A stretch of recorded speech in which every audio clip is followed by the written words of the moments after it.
I'm Ashy, and today we're going to look at painting supplies for watercolor painting.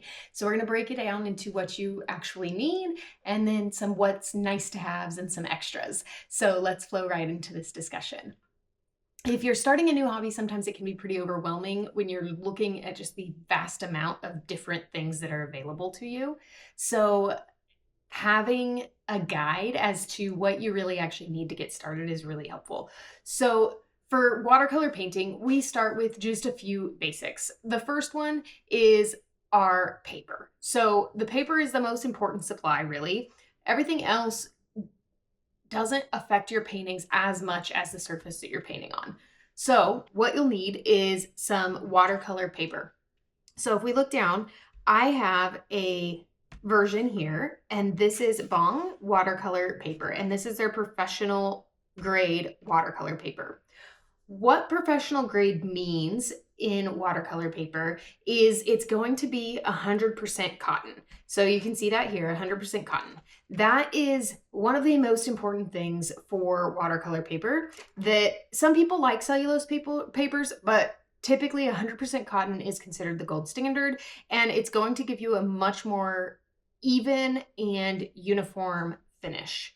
Okay, another thing is going to be the weight. So this is 300 grams per square meter. So that's just how thick the paper is. So it'll be in grams or per square meter or in pounds. But 300 grams is a good weight for the paper. It's thick enough that it's not going to warp a ton. You will see some 200 grams, you'll see 600. So there's a variety. 600 would be super heavy. It's also going to be really expensive. So 300 is a nice starting out spot that is going to give you good results. Okay. So the other thing that you're going to look at is the finish. So this one, because this is a Chinese watercolor brand, some of the stuff isn't quite the same as what you'll always see, but in the description, you'll still find it. This is cold press paper. So it's got a bit of texture, but it's not too rough or toothy. Okay, that's the word. So cold press is a good place to start.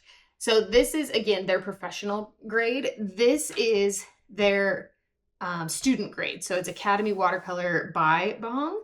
But the thing with this is that it's still 100% cotton and it's still 300 GSM.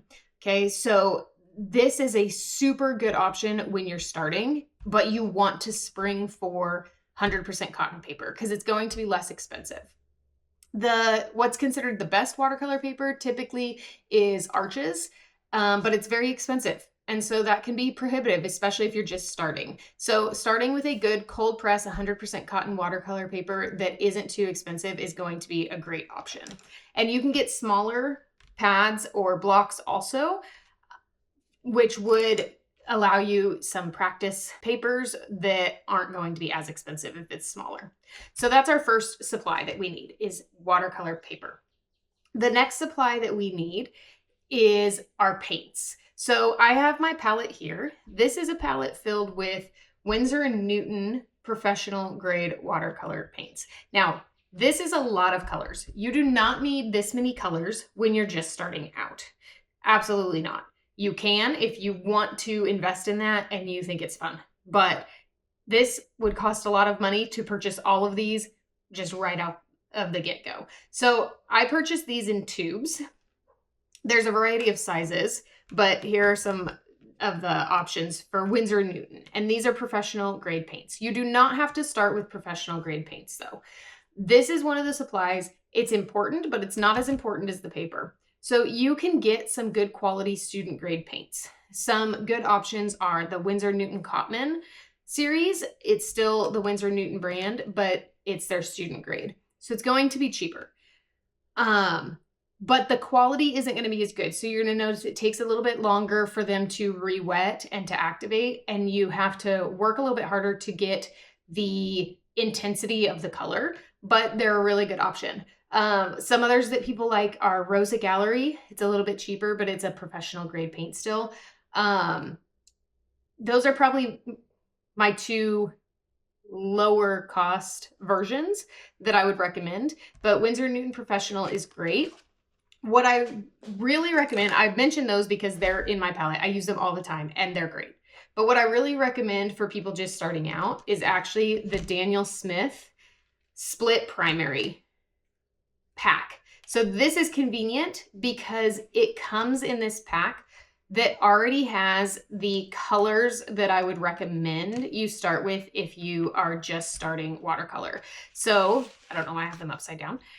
So starting with a warm and a cool blue, a warm and a cool yellow, and a warm and a cool red is going to give you the biggest variety of mixing options. So this is a super, super good option for just starting out. And then you just have to purchase these three. It already comes in a set, so you don't have to think about which colors to buy.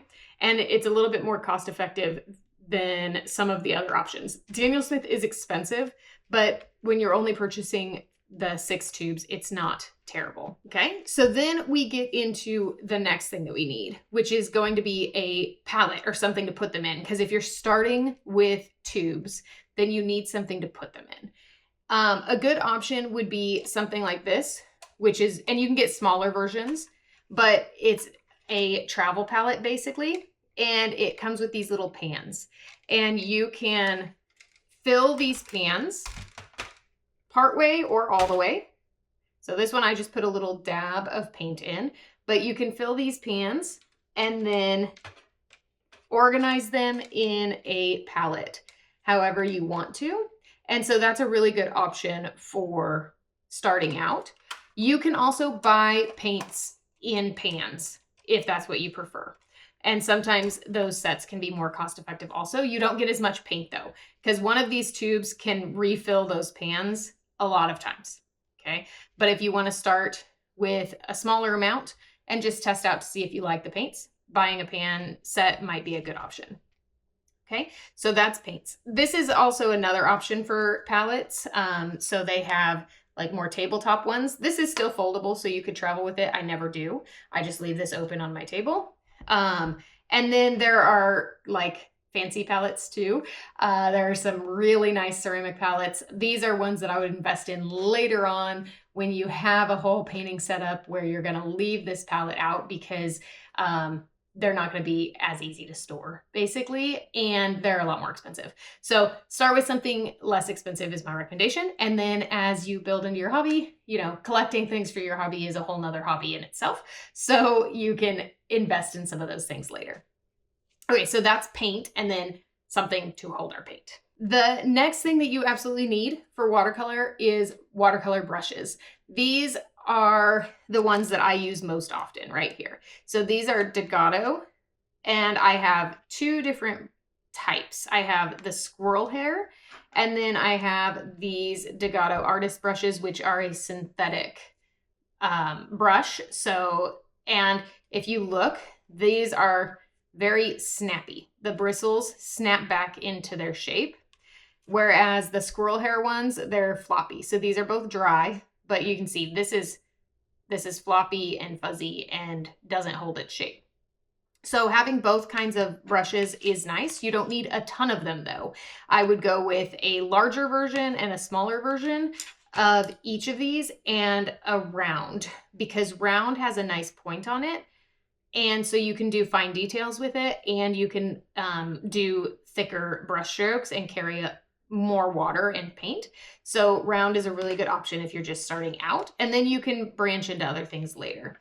But I have links to all of these things down in the description below, so you can check out where I actually got these. But I like the Degato brushes because they are decent quality. They're not very expensive, but the bristles don't shed. The ferrule, this silver part, is nice and tight. It's not loose and wonky.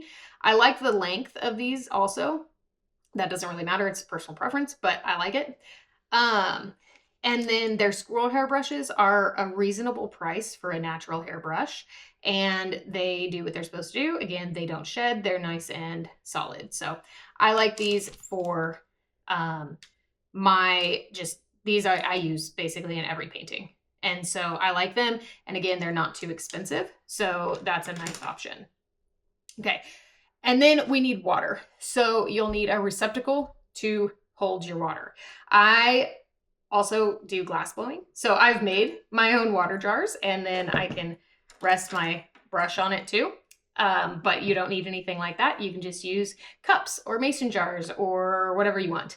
But you'll need a receptacle to hold your water. And that's it. That's basically all you need to get started with watercolor. You need paper. I do recommend the 100% cotton, but you don't have to. You can start with whatever paper you want. Just make sure it's watercolor paper, because if it's not watercolor paper, then it won't hold water how it's supposed to for watercolor painting. And then you'll need paint. So again, the Daniel Smith Split Primary set is really good. And it's all the colors that you really need to get started for a good color mixing palette. And then you'll need something to hold your paints. So either a travel palette or a tabletop palette, whatever you want, and some brushes. So actually one other supply that I would definitely consider essential would be a towel. So I keep my palette here just on top of a towel, because then if I have too much water on my brush and it's like dripping, then I just tap it on the towel before I go to paint. So that's another supply that I consider essential. You can use paper towels. Lots of people use paper towels. I just don't like to use paper towels because they cost money, and you can reuse them a lot of times. That's fine. You don't have to get a new one each time you paint, but I just use actually just regular dish towels. And so I have this one under my palette, and then I keep a couple of other ones that I just have next to my table. And so I'll kind of keep one on my lap while I paint, and then I can use it on my paper if I get too much water there, or if I want to create some texture or do some lifting or whatever. And I can also use it to wipe my brush off if I want.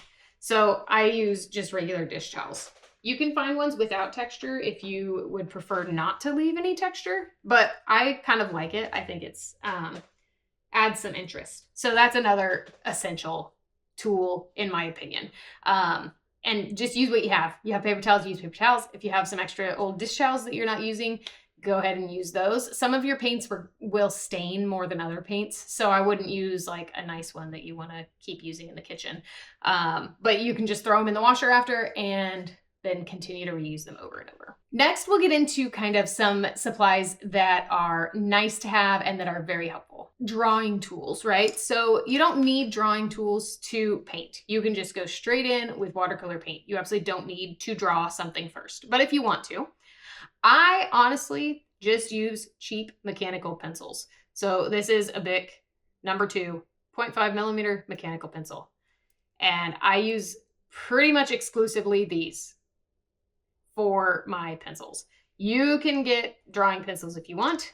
Absolutely do what you want, but I like just using a mechanical pencil. But the erasers suck, so I don't use those erasers. I use a kneaded eraser. So this is a Faber-Castell kneadable eraser, and these are very inexpensive. So I got a few of them. One for like my travel setup, one to leave at my desk. I got some for my kids because they like to play with them and I wanted them to stop playing with mine, but they're not very expensive. And this is really nice for when you are going to go ahead and draw something first, because you can then proceed to press the eraser down on the pencil line and lift it up. It'll take off some of the pencil, but not all of it. And that's basically what you want, so that it's really, really light when you go to paint. You can also rub with this to rub out pencil lines, and it's not going to damage the paper like a hard eraser would. So I definitely like the Faber-Castell kneadable erasers. There are other brands, but I really like this one. It doesn't dry out, and it just lasts a really long time, and it's really not very expensive. And I do keep the case just so that it doesn't get dirty. And so it's nice and easy. Okay. Another tool that I use, not as often as I use my pencil and eraser, but that I do use is just some blue painter's tape. So this is just Scotch painter's tape, just normal painter's tape from the hardware store. And I use that to section out my papers. So like for this, it's a 10.2 by 7. So if I wanted to make 5 by 7 paintings, I just put a line of tape down the middle and paint on one side, and then switch and paint on the other side. Or if you want to make borders around to get a nice crisp border, you can use just regular painter's tape, and it works really well. So that is another really nice to have tool that I don't use every time, but I use it often. Okay. Another tool that I really like to have that, again, is a nice to have. I use it every time I paint at my desk, especially, not as much on the go, but a spray bottle. So I have a couple different versions, but a spray bottle to activate your paints. So you can activate your watercolor paints by adding water to it. So just taking some water and dripping it onto the paint, you can activate it there. So you see I lifted up that paint. If I had a dry brush, this is dry, and dry paint, I'm not going to get anything. Nothing's coming up because you have to activate it first, okay? So you can activate it that way. But if you're going to be doing a whole painting session and not just like one color, then spraying down your paints first is really helpful. And getting a decent amount of water on them to start with, and then letting them sit for a second really wakes them up quickly. And so I just spray it down generously and then let it sit for a minute while I'm setting up stuff.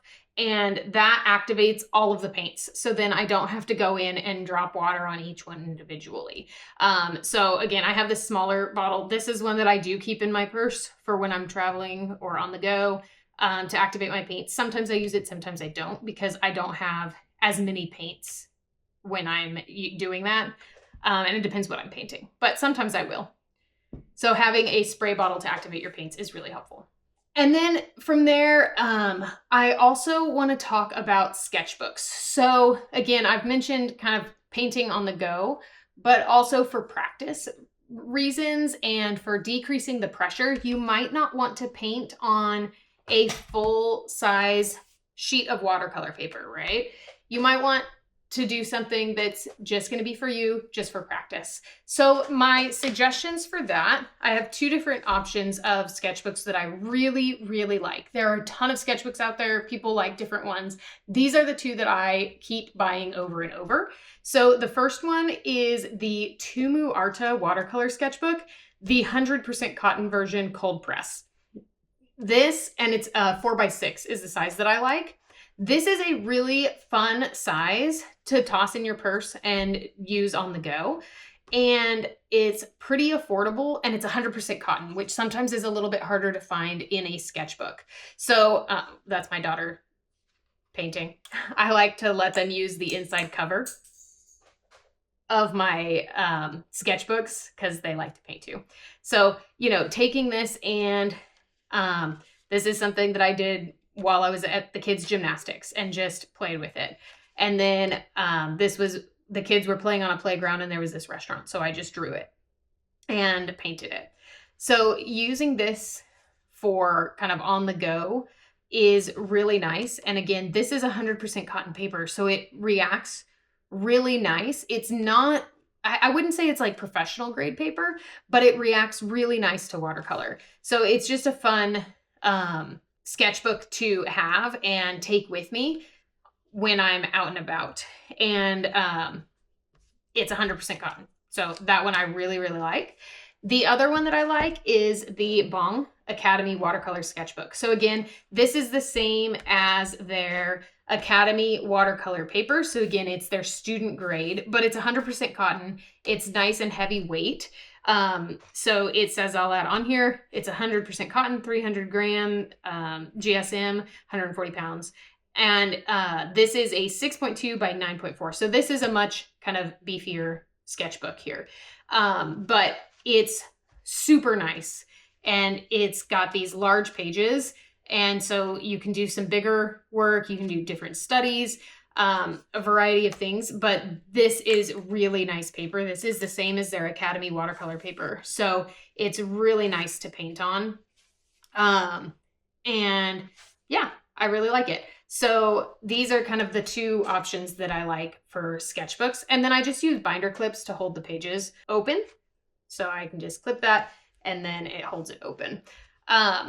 but those are what I recommend for sketchbooks and painting like on the go. So then kind of, again, some other nice to haves. They're not necessary for watercolor painting, but they're nice to have. With watercolor paint, you cannot use white over what you've painted to make highlights or anything, because white or watercolor paint is by nature more transparent. And so the white won't go over it. You'll just see through it. So having an opaque white medium is a good option. So I have white gouache, which is a good option. And you can do a couple things with this. You can use it straight out of the tube wet, which works a little bit better, but you can also put it in a palette and then reactivate it. It's gonna take a little bit more work to get it all the way opaque, but you can do that too for like travel purposes, so you don't have to take the whole tube with you. Another good option is Dr. P.H. Martin's Bleed Proof White, and this is an opaque white paint basically, and that's a really nice option. It's a little bit more opaque and like thicker than white gouache is.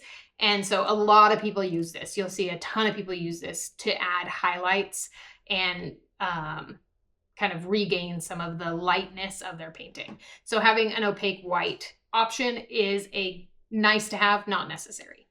Another thing that I use a lot that are nice to have are fine liners. So I have this set of Unipen fine liners that have a bunch of different sizes, from really small 0.05, which is just like the tiniest little nib in the world, all the way up to a 0.8, which is pretty thick. It's kind of like a fine point Sharpie. So having fine liners is nice. These are waterproof, so they're not gonna bleed if you paint over them once they're dry, so that's really nice. Another option is the Pigma Micron pens. I really like these ones. And you can get different colors in these too. So this one is, I don't even know what this color is called. I don't even know if it says. Anyway, this is like a brown one and I really like it. So in my sketchbook here, a lot of times I'll just go in with this one pen and sketch something. And then sometimes I'll go back over this and paint it later, depending on kind of what I'm doing at the time or what I'm feeling. So, but this I really like. And for some reason, when I sketch in the brown ink versus the black ink, it feels less intimidating, which is silly, but it does, because it's just not quite as heavy. So I really like these, and you can buy them just like single pens. You don't have to buy a set if you go to just an art store. So I go to Jerry's Artorama, it's down the street, and I can buy these open source, just buying one. And there's little papers so you can test them and see what colors you like too, which is really fun and dangerous for your wallet. But yeah, so I use fine liners in my work. And there's a whole style of watercolor art that's called line and wash, which is basically using ink, pens, or you can do pencil, I guess, too.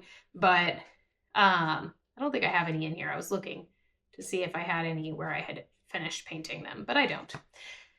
But yeah, line and wash, where you paint and then draw on top of it, or vice versa, but it's ink and watercolor mixed. And so fine liners are really fun to have.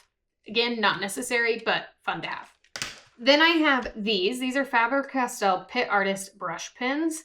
And these are, I'm gonna open it and show you. These are brush pens, and there's a bunch of different colors. There's like warm and cool grays in different tones, but these are brush nibs. So they're a flexible nib, and so you can get thinner and thicker lines. I don't know if I have any just like scratch paper right here. All right, I'm just gonna grab this paper here. So you can do nice thin lines if you have a steady hand and don't press too hard, or you can press down and do thicker lines. And these are a fun way to add shadows if you're not wanting to add it with watercolor paint. They can layer over watercolor just fine. And so there's a bunch of different colors from really light to darker. And then if you layer them, they get darker and darker. So those are kind of fun, little extra, nice to have. Not necessary, but nice to have. So again, these are ones that I just keep in my purse, and I can add a quick shadow. If I don't want to mix up a gray, I can just add it with this, which is kind of nice. And it's a nice variety pack, so you have a different options of different colors of gray. Another like nice to have but not necessary would be different varieties of brushes. Okay, so I talked about doing just the round brushes in a nice kind of snappier synthetic, and a squirrel hair brush that holds a lot of water, so that you can transfer and do like nice juicy washes. But there are tons of options for brushes. So I mean, this is just some of my brushes, and I have a ton, but there's a lot of different shapes. So you can get a filbert brush, you can get flat wash brushes. I have a liner brush here. This is a Princeton Select liner brush. Honestly, I'm probably gonna look for another liner brush. This one is okay. I wish it held just a little bit more water, but also maybe was a little bit longer. And came to a finer point. I don't know. I haven't looked into them much to find a different one, but I know they do have longer ones that would hold a little bit more paint and not run out as fast. But having a liner brush for some really fine details is nice. There's fan brushes that you can get texture with. There's this shape, which it's, what's it called? It's not a dagger. Anyway, whatever this is called. There's angle brushes. So there's all sorts of different options for brush shapes and sizes, but they're really not necessary. Most things you can do with a round brush. Having a flat brush for like squared off shapes can be nice. It can make it a little bit easier, but again, it's not necessary. As you start to develop your styles and get more into your watercolor art, you might invest in a pack of like variety of shapes. So I know like Christy Rice is a watercolor artist. She's amazing. You should follow her if you don't on YouTube. But she has designed her own brushes, and they come in a variety pack of different shapes and sizes. And so something like that is really fun to invest in once you start getting more into your painting habit. So I would recommend starting with round brushes, but then add to your brush arsenal over time as you see fit. So those are kind of a fun, nice to have. Now, for the most underrated supply out there that I really enjoy, it's actually the library. So the local library, you can go get a library card. It's free. And you can go in, or you can check their online catalog, and I guarantee you they're going to have art books. So you can look at different watercolor tutorial type books and learn from those. You can look at art history books and study some master painters and learn kind of what they used in terms of composition and techniques and style. And you can read all about these things for free. And so I highly recommend that you check out your local library and see what they have available for you for watercolor and art books that can help kind of spike your interest and creativity. And when you're there, don't limit yourself to just watercolor books, because you can learn things from other types of painting as well that you can apply to your watercolor painting. So composition is composition. It doesn't have to be different based on the fact that it's watercolor versus oil versus acrylic versus whatever. You can learn about that. And the different techniques, again, like the Impressionists, that was oil painting and it's thick and there's texture to the work, but you can apply some of those same principles in color theory and brush stroke style and all of that to your watercolor paintings. So looking at a variety of different watercolor and other mediums will help kind of expand and increase your creativity with your artwork. So obviously there are a ton of other watercolor supplies that you could get. There are all sorts of different watercolor mediums. There's the water-soluble crayon type mediums, the wax pastels, there's watercolor pencils, there's watercolor brush markers, so you can go deep dive through that. There's a billion types of watercolor brushes, you can deep dive through that. Tons of paper, tons of sketchbooks. There's all sorts of different add-ons with your pens, your inks, but if you stick to the basics at first and then just add little by little over time based on what is interesting you, you're going to have a lot less of that kind of initial, we'll say, financial burden. And it's going to take the stress out of it a little bit if you start with less. Starting with everything, first of all, financially, I wouldn't recommend it. But second of all, if you start with everything, you're going to sit down at your painter's table and not know where to start. And it's kind of that paralysis phase where you're overwhelmed and looking at all of the stuff, and then you get overwhelmed. So if you just start with some decent paper, some decent paint, and a few brushes, and some water, you're going to be good to go. And then you can add on little by little as you continue through your art journey. So if you enjoyed this video, please consider giving it a like. That would really help the video. And also leave a comment on what your favorite supplies are. I would love to hear yours, and maybe I could check them out and see if I like them as well. And then check out the channel for tons more content. I have other kind of educational videos. I talk about color theory using the split primary palette with Daniel Smith. I talk about perspective, so tons of other informational type videos, plus real-time tutorials that you can follow along with and build your own skills and style. So until next time, thanks for watching and keep those paints flowing.